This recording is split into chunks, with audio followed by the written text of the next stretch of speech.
Hello, my name is Mohammed and welcome to my bedroom. A few days ago I read The Raven by Edgar Allan Poe and I did not want to leave my bed ever again. So grab a blanket if you can, you might need it. This is The Raven by Edgar Allan Poe.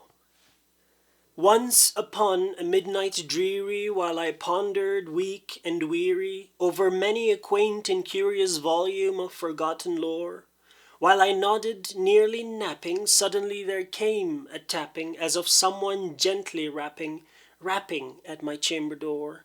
"'Tis some visitor," I muttered, tapping at my chamber door, "only this, and nothing more." Ah, distinctly I remember it was in the bleak December, and each separate dying ember wrought its ghost upon the floor.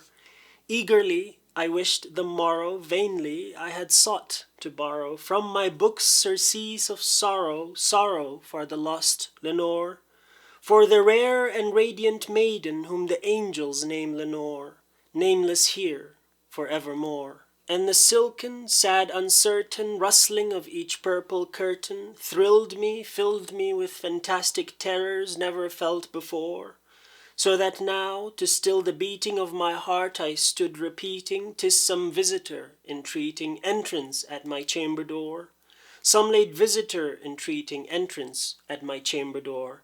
This it is, and nothing more." Presently my soul grew stronger, hesitating then no longer. "Sir," said I, "or Madam, truly your forgiveness I implore. But the fact is I was napping, and so gently you came rapping, and so faintly you came tapping at my chamber door, that I scarce was sure I heard you. Here I opened wide the door, darkness there, and nothing more."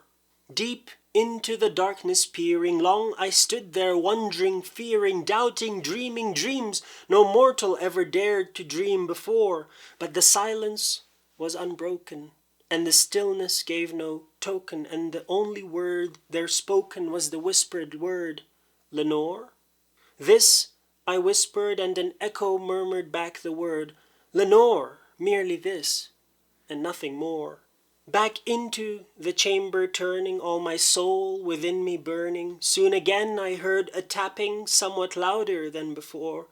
"Surely," said I, "surely that is something at my window lattice. Let me see then what thereat is, and this mystery explore. Let my heart be still a moment, and this mystery explore. 'Tis the wind, and nothing more." "Open here," I flung the shutter, when with many a flirt and flutter in there stepped a stately raven of the saintly days of yore. Not the least obeisance made he, not a minute stopped or stayed he, but with mine of lord or lady perched above my chamber door, perched upon a bust of Pallas just above my chamber door, perched and sat, and nothing more. Then this ebony bird, beguiling my sad fancy into smiling by the grave and stern decorum of the countenance it wore, "Though thy crest be shorn and shaven, thou," I said, "art sure no craven, ghastly grim and ancient raven, wandering from the nightly shore. Tell me what thy lordly name is on the night's Plutonian shore." Quoth the raven, "Nevermore." Much I marvelled this ungainly fowl to hear discourse so plainly, though its answer little meaning, little relevancy bore, for we cannot help agreeing that no living human being ever yet was blessed with seeing bird above his chamber door, bird or beast upon the sculptured bust above his chamber door, with such name as Nevermore. But the raven, sitting lonely on the placid bust, spoke only that one word, as if his soul in that one word he did outpour. Nothing farther then he uttered, not a feather then he fluttered, till I scarcely more than muttered, "Other friends have flown before. On the morrow he will leave me as my hopes have flown before." Then the bird said, "Nevermore." Startled, At the stillness broken by reply so aptly spoken, "Doubtless," said I, "what it utters is its only stock and store, caught from some unhappy master, whom unmerciful disaster followed fast and followed faster, till his songs one burden bore, till the dirges of his hope that melancholy burden bore, of never, nevermore."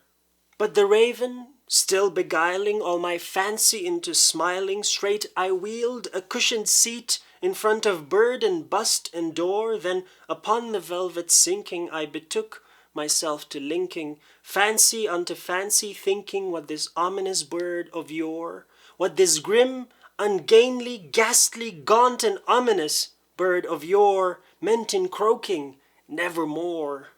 This I sat engaged in guessing, but no syllable expressing to the fowl whose fiery eyes now burned into my bosom's core. This and more I sat divining, with my head at ease reclining on the cushion's velvet lining that the lamplight gloated o'er, but whose velvet violet lining with the lamplight gloating o'er she shall press, nevermore. Then, methought, the air grew denser, perfumed from an unseen censer, swung by seraphim whose footfalls tinkled on the tufted floor. "Wretch," I cried, "thy God hath lent thee, by these angels he hath sent thee, respite, respite and nepenthe from thy memories of Lenore. Quaff, oh quaff this kind nepenthe, and forget this lost Lenore." Quoth the raven, "Nevermore."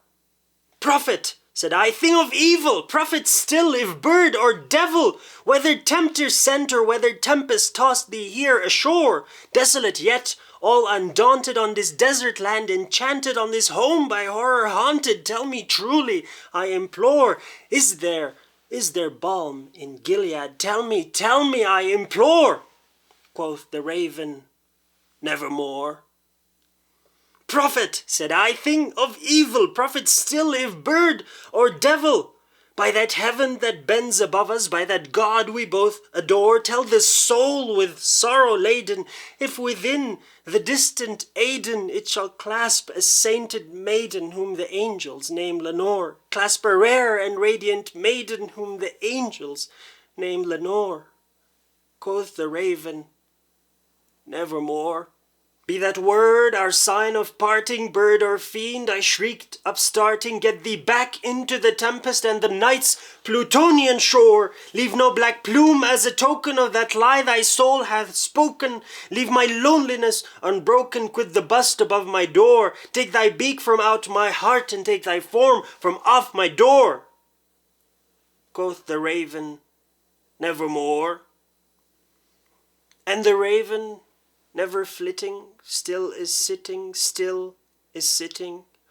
on the pallid bust of Pallas just above my chamber door, and his eyes have all the seeming of a demon's that is dreaming, and the lamplight o'er him streaming throws his shadow on the floor, and my soul from out that shadow that lies floating on the floor shall be lifted nevermore.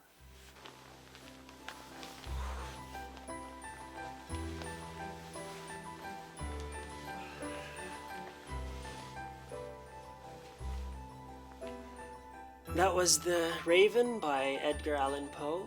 Thank you for watching, and I'll see you next time.